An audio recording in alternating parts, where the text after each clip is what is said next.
नमस्कार साथियों, स्वागत है आपका ज्ञानकृत क्लासेस के इस नए सेशन में। इसमें हम बात करने वाले हैं भारत के राष्ट्रीय प्रतीकों के बारे में। यहाँ से हर एक कम्पिटिटिव एग्जाम में प्रश्न पूछे जाते हैं। तो चलिए वीडियो को शुरू करते हैं। सबसे पहले हम बात करेंगे राष्ट्रीय पशु के बारे में। तो भारत का राष्ट्रीय पशु रॉयल बंगाल टाइगर है। इसे 1973 में प्रोजेक्ट बाघ के तहत जो है राष्ट्रीय पशु घोषित किया गया था। ये भी आपको ध्यान में रखना है। बाघ जो है यह शक्ति, साहस और गरिमा का प्रतीक होता है। रॉयल बंगाल टाइगर का जो वैज्ञानिक नाम है वो है पैंथेरा टाइग्रिस। ये भी आपको ध्यान में रखना है। अब आगे बात करते हैं राष्ट्रीय पक्षी के बारे में। तो भारत का जो राष्ट्रीय पक्षी है वो मोर है। मोर को भारत का राष्ट्रीय पक्षी 1963 में घोषित किया गया था। ये भी आपको ध्यान में रखना है। इसके अलावा मोर जो है ये सुंदरता, गरिमा और सांस्कृतिक महत्व रखता है और ये इसका भी प्रतीक है। अब आगे बात करते हैं राष्ट्रीय फूल के बारे में। तो भारत का राष्ट्रीय फूल कमल है, यानी लोटस है।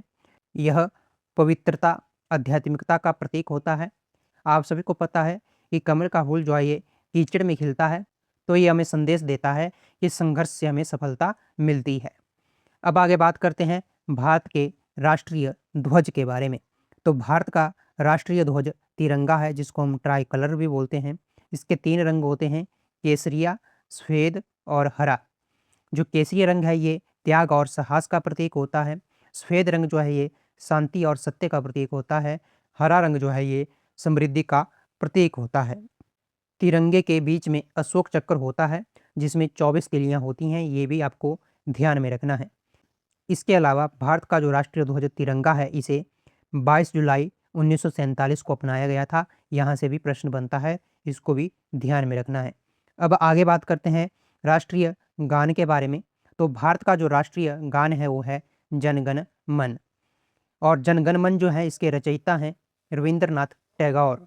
और जनगण मन को 24 जनवरी 1950 को अपनाया गया था। यहाँ से प्रश्न बनता है, इसको ध्यान में रखना है। इसके अलावा राष्ट्रीय गान को पूरा गाने में लगभग 52 सेकंड लगते हैं। ये भी ध्यान में रखना है। अब आगे बात करते हैं राष्ट्रीय गीत के बारे में। तो भारत का राष्ट्रीय गीत वंदे मातरम है। वंदे मातरम के रचयिता जो हैं बंकिम चंद्र चट्टोपाध्याय हैं। ये भी आपको ध्यान में रखना है, यहाँ से प्रश्न बनता है। और वंदे मातरम ने राष्ट्रीय स्वतंत्रता आंदोलन में अपनी महत्वपूर्ण भूमिका निभाई थी। ये भी ध्यान में रखना है। अब आगे बात करते हैं भारत के राष्ट्रीय चिन्ह के बारे में। तो भारत का राष्ट्रीय चिन्ह सारनाथ स्थित अशोक स्तंभ की जो है अनुकृति है, जिसमें आप देखते होंगे कि 4 शेर हैं और नीचे सत्यमेव जयते लिखा हुआ है। तो यह सारनाथ के अशोक स्तंभ से लिया गया है और इसके नीचे सत्यमेव जयते लिखा होता है। और इसे 26 जनवरी 1950 को भारत का राष्ट्रीय चिन्ह अपनाया गया था। अब आगे बात करते हैं भारत के आदर्श वाक्य के बारे में कि भारत का आदर्श वाक्य क्या है। तो भारत का आदर्श वाक्य सत्यमेव जयते हैं और सत्यमेव जयते मुंडक उपनिषद से लिया गया है। ये भी ध्यान में रखना है और यहाँ से जो है प्रश्न बनता है। अब आगे बात करते हैं भारत के राष्ट्रीय खेल के बारे में कि भारत का राष्ट्रीय खेल क्या है। तो भारत का कोई भी ऑफिशियल राष्ट्रीय खेल नहीं है और यहाँ से कंफ्यूज करने वाला क्वेश्चन आता है और अधिकतर लोग इसका आंसर हॉकी कर देते हैं, जो कि गलत होता है। भारत का कोई भी राष्ट्रीय खेल नहीं है।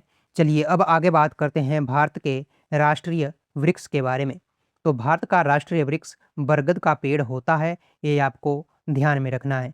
बरगद का पेड़ जो है ये दीर्घायु और स्थिरता का प्रतीक होता है। आप सभी को पता है कि जो बरगद का पेड़ है वो कई 100 वर्षों तक जीवित रहता है।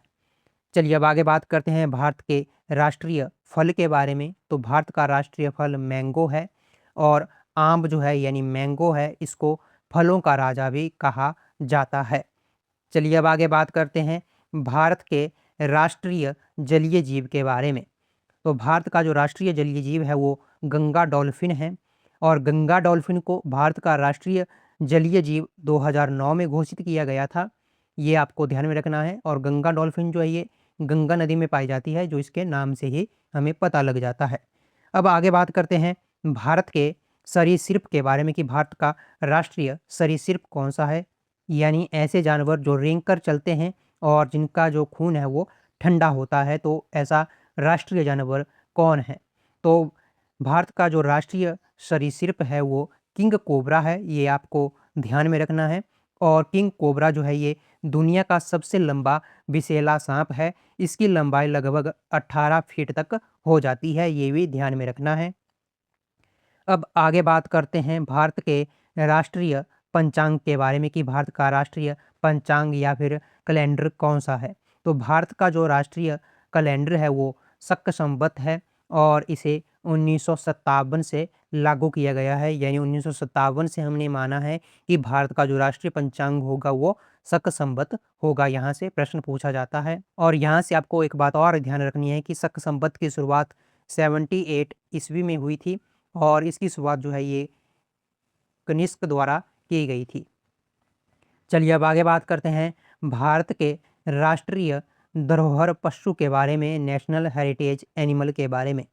तो भारत का राष्ट्रीय धरोहर पशु भारतीय हाथी है और भारतीय हाथी का वैज्ञानिक नाम है एलिफस मैक्सिमस इंडिकस, ये भी ध्यान में रखना है। और भारतीय हाथी को राष्ट्रीय धरोहर पशु अक्टूबर 2010 में घोषित किया गया था, ये भी ध्यान में रखना है। यहाँ से प्रश्न बनता है। चलिए अब आगे बात करते हैं राष्ट्रीय मुद्रा चिन्ह के बारे में कि भारत की राष्ट्रीय मुद्रा का क्या चिन्ह है। तो भारत की राष्ट्रीय मुद्रा का चिन्ह इस तरह का होता है, इसे हम रुपया चिन्ह कहते हैं और ये 2010 में अपनाया गया था और इसका जो डिजाइन था वो उदय कुमार द्वारा दिया गया था। यानी कि डॉक्टर उदय कुमार द्वारा इसे डिज़ाइन किया गया था या फिर कहें तो बनाया गया था। चलिए अब आगे बात करते हैं भारत की राष्ट्रीय नदी के बारे में। तो भारत की राष्ट्रीय नदी गंगा नदी है और गंगा नदी को भारत की राष्ट्रीय नदी 2008 में घोषित किया गया था, ये भी आपको ध्यान में रखना है। अब जो लास्ट में हमारे पास है वो है भारत की राष्ट्रीय भाषा। तो भारत की राष्ट्रीय भाषा कोई भी नहीं है, ये आपको ध्यान में रखना है। और हिंदी जो है ये भारत की राजभाषा है, यानी ऑफिशियल लैंग्वेज है, सिर्फ इतना आपको ध्यान में रखना है। भारत की राष्ट्रीय भाषा कोई भी नहीं है और भारत की जो है हिंदी राजभाषा है, ये ध्यान में रखना है। तो इस वीडियो में इतना ही। अगर इस वीडियो से आपकी कोई भी सहायता हुई है तो हमारे इस चैनल को सब्सक्राइब जरूर करना। मिलते हैं आपसे अगले वीडियो में, तब तक के लिए आप सीखते रहिए, पढ़ते रहिए। जय हिंद, जय भारत।